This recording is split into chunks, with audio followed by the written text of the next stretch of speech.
Welcome back to another tutorial, guys. So we're going to talk about the bubble sort here. Now, basically, a bubble sort is also known as a sinking sort. The idea of it is if you're ordering the array in ascending order, you want to carry the largest value to the end of the array during each iteration. And each iteration is going to have one less value that you're going to need to compare to because you're going to be bringing the largest value to the end. So I'm just going to show you an image which might be a little bit more clearer.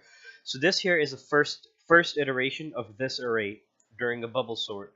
Now if you see here, we're basically going through each value of the array and we're carrying the largest value to the end. That's why 6 ended here. Now in our second iteration, we're not going to worry about this last column anymore. Okay? Since we know that 6 is in the end already, so that's fine. So we're going to compare only these columns, and we're going to carry the 5 to the end and the 3 over here. All right? Like so. And so on and so forth. So each iteration, we subtract 1. I kind of explained it a little bit here. So 5 values, let's say you have an array of 5 values. First iteration, go through the entire array. The second iteration, you go through the array length minus 1. The third, array length minus 2. Alright, I hope that was clear. So now I have an array here of grades, and I have a method called bubble sort. This is a printing method I wrote out just so we can print the value to the screen. We'll take a look at that later. So I'm going to go ahead and write it out over here. So we're going to start with getting the length of our array. Now you don't have to do this. You can do this within your loops, but I'm just going to, just to make it a bit more clear, I'm going to get the length here. I'll call it n. And this is going to equal a dot length. So this gives us the length of the array. Now we're going to have our first for loop, which is basically going to be iterating, which is basically going to be telling us how many values of the array are we going to iterate through. All right. So we know that the first case scenario, we need to iterate through the whole array, which is going to be our length. Now, when we count the array's length, it counts 1, 2, 3, 4, 5, 6, 7, 8, 9. But we know that when we're iterating through an array, the first index of the array starts at 0.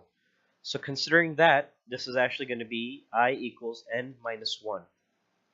So we know that this is going to be 8 instead of 9 in regards to this array. Since we do go all the way down to 0, we don't want to reach all the way to 9 because there is no index in the array called 9. I hope that was somewhat clear. Now, how often are we going to compare this loop, right? So we're going to keep going until I is greater than or equal to 0. When I reaches 0, that means we've compared our array to the max, meaning we've went through each iteration we had to do the comparisons, which is going to be exactly 8 iterations because we have, exactly 9 iterations because we have a total of 9 values here. Okay, now we're going to go ahead and subtract I each time. Okay, so this is our first loop telling us how many values in the array are we going to go through. Good? Okay. Alright, so if we look here, actually hang on. We don't need this. I'm sorry, I messed up. Because this is telling us how many values we need to go through, and we do need to indeed go through 9 values. So this is n, not n minus 1 here. In the second loop, that's something we're gonna consider. So in the second loop, we're gonna have our j loop here, which is basically gonna do the comparison of the values next to each other. It's gonna compare this, then this. Of course, this is gonna swap because this is bigger, but you get the point. So j equals 0 because we're gonna start at the 0 index, and we're gonna continue this. I'll get back to that in a minute, and then we're gonna do j plus plus.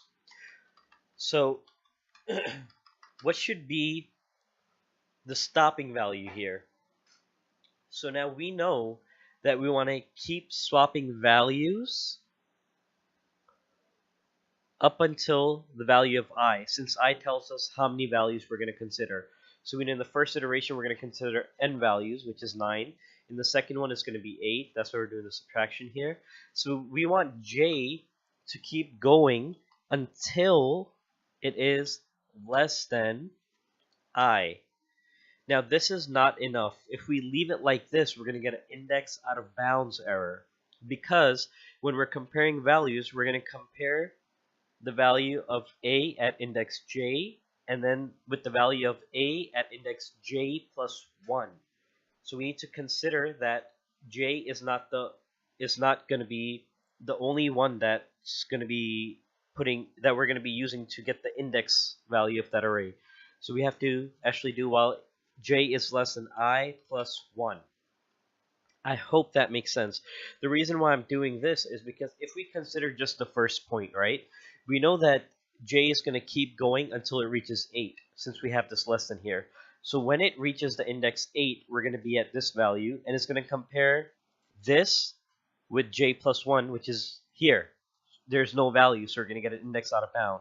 That's why you have to do I plus 1, because I plus 1 is going to be the max index that we're going to be using as a comparison. So I'm going to write this out. So now we have our j loop. I forgot the int here. Sorry. Okay. So now we're going to do our comparison. So we're going to say if the value at index j in array A is greater than the value at index j plus 1 in array A, we need to do a swap. Excuse me. Sorry, I had to clear my throat. So now we did the comparison where we're basically taking the larger value and swapping it with the minimum value. And we're going to keep doing this until the largest value reaches the end. That's why we have it in the loop here. So we need to do a swap. For that, we need a temporary variable, which is going to take the value of either one really, but we'll use aj. And we're going to assign aj the value of aj plus 1. And then aj plus 1 gets the value of aj. Okay, there we go. So the swap is complete. Now once we do this swap, it'll go through the first iteration, and then it'll go through the second, third, fourth, it'll keep going until all the larger values are pushed to the end, and then you'll have the array in ascending order. So we're going to give this a run, and I'm going to go ahead and I'm going to print the array after the loop concludes. Print array. And we got to feed it an array, which is A. So I'm going to run this. Let's see what it looks like. And I got an index out of bound error.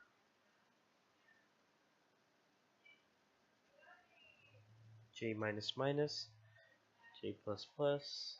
Oh, sorry. Hang on. I don't know why I put plus there. I meant minus. Oopsie doopsie. So I make mistakes. I'm sorry. Alright, so I hope that didn't confuse anybody. I put a plus there by mistake. It should be a minus, because remember during the first iteration, when j reaches the value of 8, we don't want it to, compare here. The loop should stop, because when we reach the value of 7, our j plus 1 will reach the value of 8, which means we'll be at the end of the array anyways. So I put plus here by mistake. It should have been a minus. Alright, so I'm going to run it.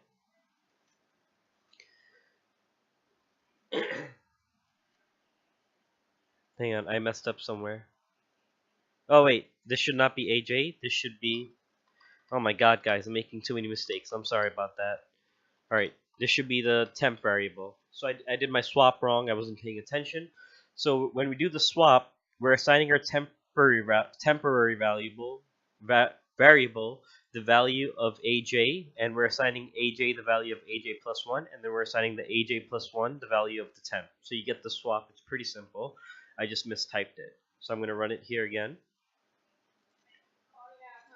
And there we go. So it's from smallest to largest. So you got 0, 31, 42, 52, 67, 87, 97, 100, 101. Alright, now just to make it a bit more clear, I just thought of an idea of actually printing it after each iteration. So we know after this prints, this will be the first iteration. So this is our first iteration here actually, right?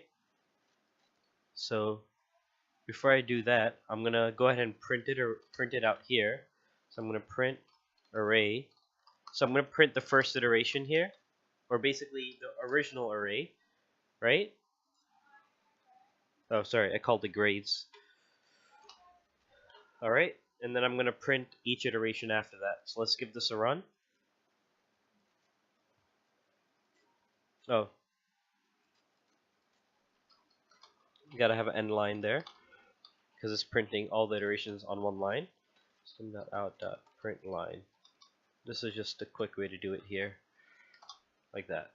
Okay, and also after you. Thank you. Run, run, run. Okay, so we got a bunch of iterations here, and it's kind of hard to read it through this. So let me actually put a smaller thing here. Let's put like 5 values. Okay, 5, 2, 4, 1, 3. Okay, let's give this a run. Okay, yeah, that's a little bit better. Let me just drag this up. Okay, so here's our original array. Now, in the first iteration, we basically went through all the values and we moved the 5 to the end. All right? And then in the second iteration, we went through just these four values and we moved the 4 to the end. In the third iteration, we went through just these 3 values, and the 3 was already in the end, so we didn't mess with that. But we still have to complete the array, so we went through the remaining iterations, but we didn't do any swaps because it was already in order. So I'm sorry about the couple of mistakes I had in there, guys, but I hope that it was clear as to what I was trying to show, and how the bubble sort works. Now, if we were doing descending order, meaning basically going from largest to smallest, all we would really have to do is swap our comparison, because we're going to be taking our smallest numbers and putting it to the end. So if I give this a try here, I just swap the greater than sign with the less than. I'm going to give this a run. And as you can see, we swapped it now. So we're doing 5. So this is our first loop, our original array. We carry the smallest to the end. Same here, and then we're left with it in descending order. So I hope that was clear. And I hope you guys enjoyed. If you did, please give my video a thumbs up and don't forget to subscribe. I'm going to be coming out with a lot more tutorials soon. Thank you.